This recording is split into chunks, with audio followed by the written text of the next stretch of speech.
Hello friends, welcome to SK knowledge hub, जहां हम पढ़ रहे थे जीएस के इंपॉर्टेंट सब्जेक्ट्स के बारे में। तो जहां हमारी ज्योग्राफी की सीरीज़ चल रही थी, तो लास्ट क्लास से जो हमने लास्ट के चैप्टर से हमने शुरुआत की थी भौतिक भूगोल की, फिजिकल ज्योग्राफी की, जिसमें हमने ग्रहों की उत्पत्ति एवं संकल्पनाओं के बारे में पढ़ा। जैसे पृथ्वी का निर्माण कैसे हुआ, या फिर पृथ्वी की तरह ही जो अन्य ग्रह हैं उनका निर्माण कैसे हुआ, उसके बारे में पढ़ा।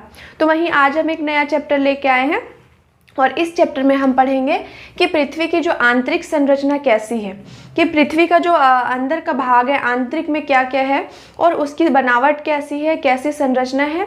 और पृथ्वी की जो आंतरिक बनावट या जो आंतरिक संरचना है, अंदर की संरचना है, वो हमने कैसे पता किया, कैसे पता लगाया। वैसे तो पृथ्वी की आंतरिक संरचना के बारे में जानकारी मुख्यतः जियोलॉजी से मिलती है, भूगर्भ शास्त्र से मिलती है, लेकिन अब हम रफली उसको स्टडी करते हैं ज्योग्राफी में भी। तो आइए देखते हैं कैसे कैसे उसकी आंतरिक संरचना और बनावट है और उसे किस आधार पर उसका पता लगाया गया है। तो पृथ्वी की आंतरिक संरचना, तो आंतरिक संरचना के बारे में जानने के लिए कुछ सोर्सेज की ज़रूरत होंगे, कुछ स्रोत चाहिए होंगे। तो वो स्रोत कौन कौन से हैं, कैसे पता लगाया गया कि पृथ्वी की आंतरिक बनावट कैसी है। तो पृथ्वी की आंतरिक संरचना संबंधित स्रोत, तो सबसे पहले अप्राकृतिक स्रोत। अप्राकृतिक स्रोत के अंतर्गत कौन कौन से फैक्टर्स आते हैं, तो वो है घनत्व, डेंसिटी, दूसरी चीज़ है दाब, और तीसरी ताप, डेंसिटी, प्रेशर और टेम्परेचर। ये अप्राकृतिक स्रोत है जिसके द्वारा पृथ्वी की आंतरिक संरचनाओं का कुछ पता लगाया जा सकता है। जैसे कि जो घनत्व है, गहराई बढ़ते के साथ घनत्व जो है वो बढ़ता ही जाता है। पृथ्वी का अगर औसत घनत्व देखें तो 5.51 ग्राम पर सेंटीमीटर क्यूब है।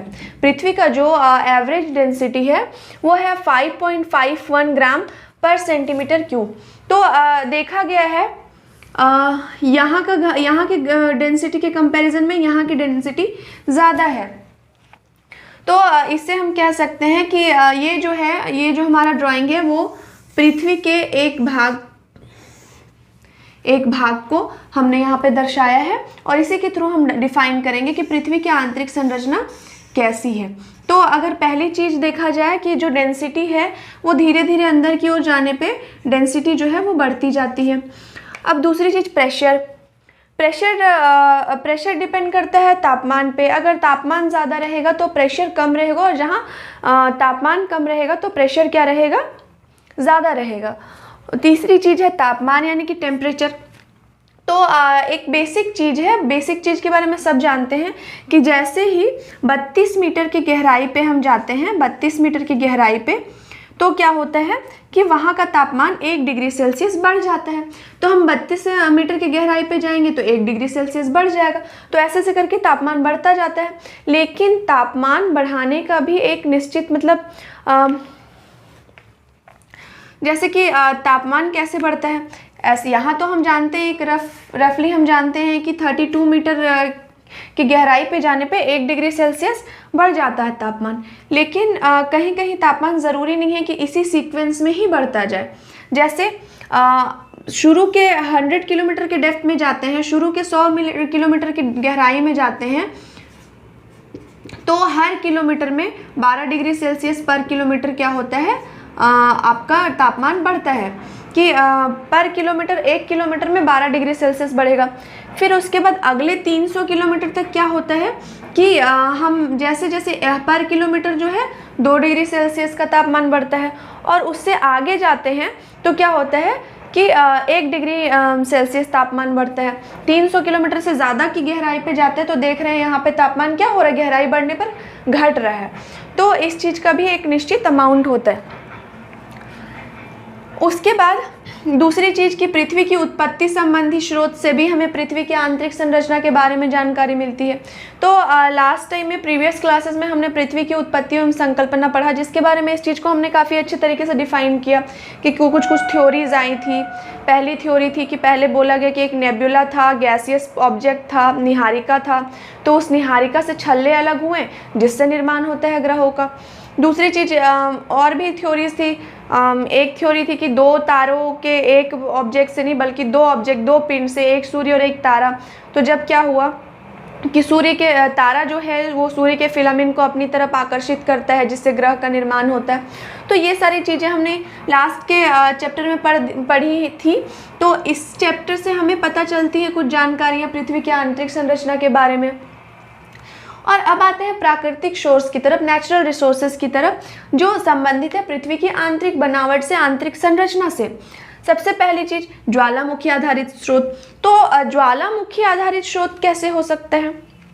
तो हम किसी भी वोल्केनिक प्लेस, ज्वालामुखी वाले स्थान पे जाते हैं तो क्या देखते हैं, ज्वालामुखी में क्या होता है कि जो मैग्मा जो है वो लावा बन के क्या होता है, पृथ्वी की सतह पे निकलती है, इरप्शन होता है वोल्केनो में, यानी कि ज्वालामुखी में। तो इसको ज्वालामुखी देखने से हमें पता चलता है कि ज़रूर जो है उस पृथ्वी की सतह के नीचे ज़रूर भी तापमान ज़्यादा होगा, तभी तो रॉक्स जो है, पत्थर जो है, चट्टानें जो वो पिघल के मैग्मा बन जाती है। तो ज्वालामुखी से हमें एक सटीक जानकारी मिल जाती है, मेरे हमारे दिमाग में तुरंत ही वो चीज़ आ जानी चाहिए कि नीचे जैसे ही सरफेस के नीचे गहराई में जाता है तो तापमान ज़्यादा है, और वहाँ तापमान ज़्यादा है इस वजह से वहाँ की चट्टानें क्या होती हैं, वो पिघल जाती हैं। तो ये चीज़ पता चलती है ज्वालामुखी से। दूसरी चीज़ कि उल्का पिंडों से प्राप्त स्रोत के आधार पे, तो कभी कभी क्या होता है, काफ़ी पहले अगर उल्का पिंड गिरे होंगे, तो उल्का पिंड जब गिर जाते हैं तो क्या होता है कि उनका बाहरी आवरण जो है, बाहरी जो आवरण है वो हट जाता है, और वो फिर जहाँ गिर जाते हैं, जैसे उल्का पिंड कहीं गिर के धंस जाते हैं, तो ये चीज़ जो है अगर किसी गहराई तक, किसी निश्चित गहराई तक ये धंस जाते हैं, तो उल्का पिंड के जो सतह है उसके सतह पे क्या हो जाता है, इसकी संरचना क्या हो जाती है, इसकी बनावट थोड़ी बहुत मात्रा में वो दिखाई देने लगती है, पता चलता है इससे। तीसरी चीज़ है भूकंपीय तरंगों का। तो जब हम भूकंप पढ़ेंगे तो भूकंप में हम पी वेव, एल वेव और एस वेव के बारे में पढ़ेंगे कि पी वेव का कुछ अलग वेलोसिटी होता है, एस वेव का अलग वेलोसिटी। तो इस तरीके से भूकंप से भी, भूकंप आधारित तरंगों से भी हम पता कर सकते हैं।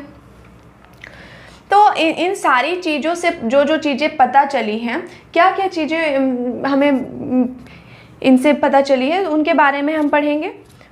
और पता करने के बाद जो आंकड़े जारी किए जाते हैं, मुख्यतः ऐसे तो कई सोर्सेज द्वारा आंकड़े जारी किए जाते हैं, तो IUGG द्वारा आंकड़े जारी किए जाते हैं। अभी IUGG क्या है, international union of geodesian geophysics. तो इनके द्वारा आंकड़े जारी किए जाते हैं, IUGG, international union of geodesian geophysics.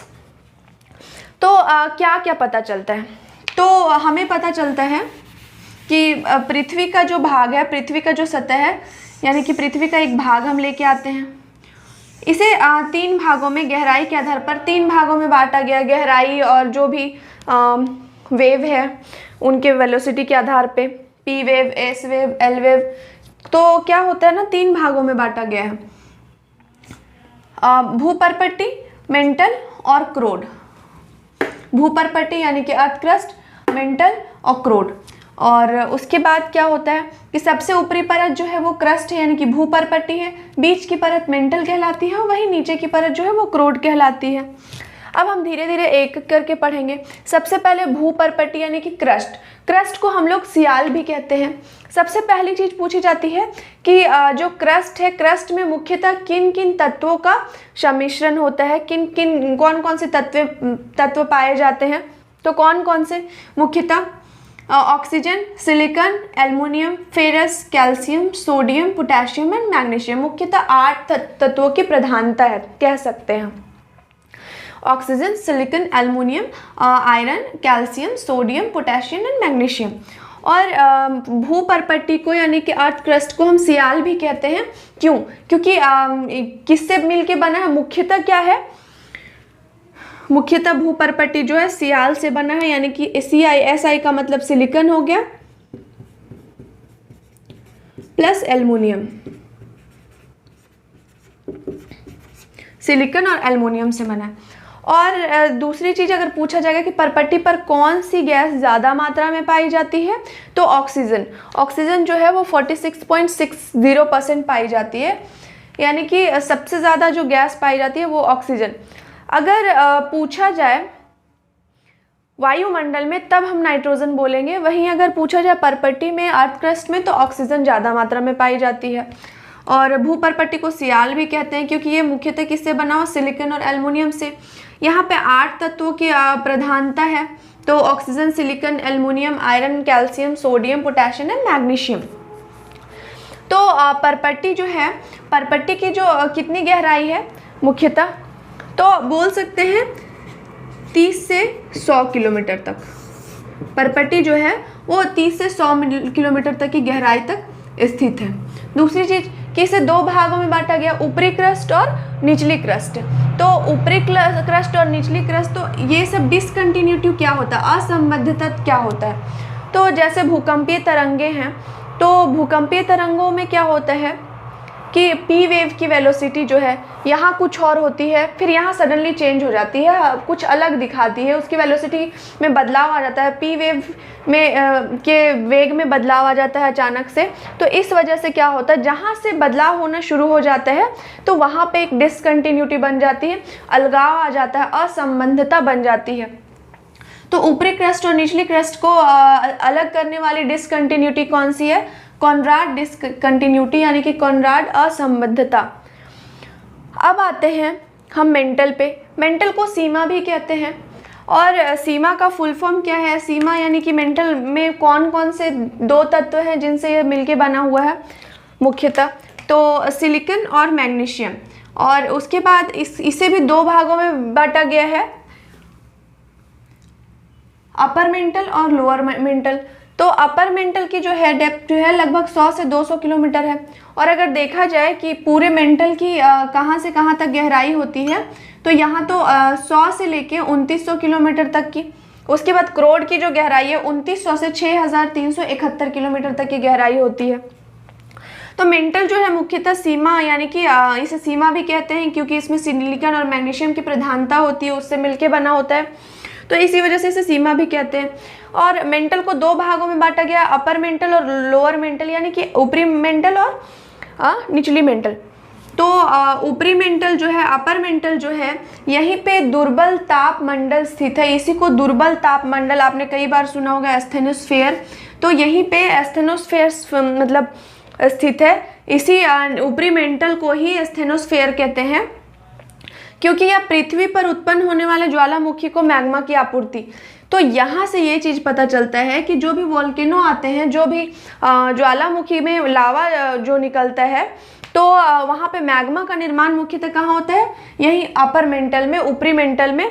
और इसी क्षेत्र को क्या बोलते हैं, दुर्बल तापमंडल यानी कि एस्थेनोस्फेयर बोलते हैं। और क्या होता है, इसी पर स्थल मंडल जो है उत्प्लावित होते रहता है। हमने देखा, हम अगर पढ़ेंगे आगे जो है कॉन्टिनेंटल ड्रिफ्ट में, तो कई सारी जो प्लेटें हैं वो पृथ्वी के धरातल के तल पे क्या करती है, हम बोलते हैं तैरते रहती है, खिसकती है। तो अगर कोई चीज़ खिसक रही तो उसके नीचे कुछ ना कुछ तो ऐसा चीज़ होगा, कुछ ना कुछ वैसा लिक्विड होगा जिसकी वजह से वो क्या हो रही है, तैर रही है। तो यही चीज़ है, यहीं पे जो हमारा स्थल मंडल जो है वो उत्प्लावित होते रहता है अपर मेंटल में ही। अपर मेंटल को ही एस्थेनोस्फेयर यानी कि दुर्बल तापमंडल बोलते हैं क्योंकि पृथ्वी पर जितने भी ज्वालामुखी और तो उसको जो मैग्मा की आपूर्ति यहीं से होती है। उसके बाद जो है निचली क्रस्ट और अपर मेंटल।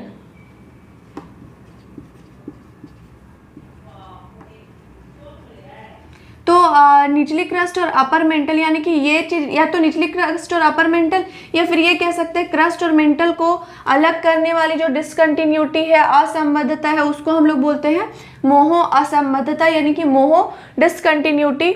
और इसकी खोज मोहरोविकिक ने की थी। मोहरोविकिक नामक मोहरोविकिक ने की थी। कब की थी, 1909 में की थी। तो इसी वजह से इन्हीं के नाम पर ये जो डिसकंटिन्यूटी का नाम जो है वो मोहो डिसकंटिन्यूटी पड़ा। उसके बाद की चीज़ है क्रोड। क्रोड जो है पृथ्वी की सतह का सबसे निचला भाग है और यहाँ का जो घनत्व है सबसे ज़्यादा होता है, काफ़ी अधिक होता है। तो कोर को निफे कह सकते हैं क्योंकि यहाँ पे प्रधानता ये मुख्यतः निकेल और आयरन से, निकेल और फेरस से मिलके बनी है, इस वजह से इसे निफे कहते हैं। और क्रोड जो है वो 2900 से लेके 6371 किलोमीटर तक की गहराई तक स्थित है। उसके बाद क्रोड को भी दो पार्ट्स में डिवाइड किया गया है, बाह्य क्रोड और आंतरिक क्रोड। तो बाह्य क्रोड और आंतरिक क्रोड को भी अलग करने वाली एक असंबद्धता है जिसे लेहमैन असंबद्धता कहते हैं, यानी कि लेहमैन डिसकंटिन्यूटी कहते हैं, जो अपर कोर और लोअर कोर को अलग करती है। तो इस प्रकार से जो है पृथ्वी की आंतरिक संरचना बनी हुई है, इसकी संकल्पना की गई है, इसके बारे में पता किया गया है।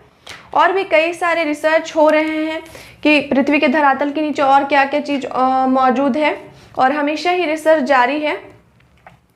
तो इसके बारे में आज हमने एक रफ नॉलेज लिया।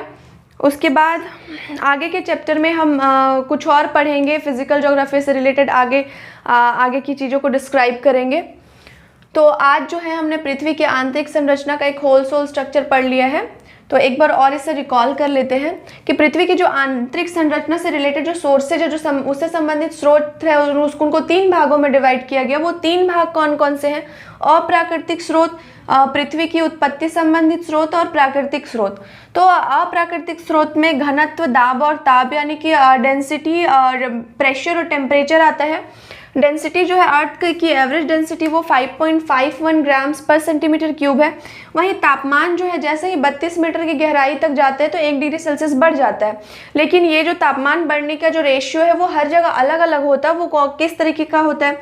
जैसे हम पहले की 100 किलोमीटर की गहराई तक जाते हैं तो 12 डिग्री सेल्सियस जो है पर किलोमीटर क्या होता है, बढ़ता है। उसके बाद अगले 300 किलोमीटर की गहराई में जाएंगे तो हर किलोमीटर में 2 डिग्री सेल्सियस बढ़ेगा, और वहीं उसके आगे 1 डिग्री सेल्सियस। तो एक निश्चित रेशियो तक जाते जाते थोड़ा कम होते जाता है तापमान के बढ़ने का अनुपात।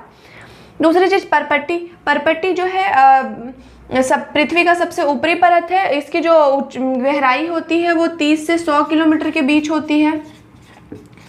और क्रस्ट को 2 भागों में, अपर क्रस्ट और लोअर क्रस्ट, ऊपरी क्रस्ट और निचली क्रस्ट में बांटते हैं। तो ऊपरी क्रस्ट और निचली क्रस्ट को अलग करने वाली जो डिस्कंटिन्यूटी है उसको कॉन्ड्राड डिस्कंटिन्यूटी बोलते हैं।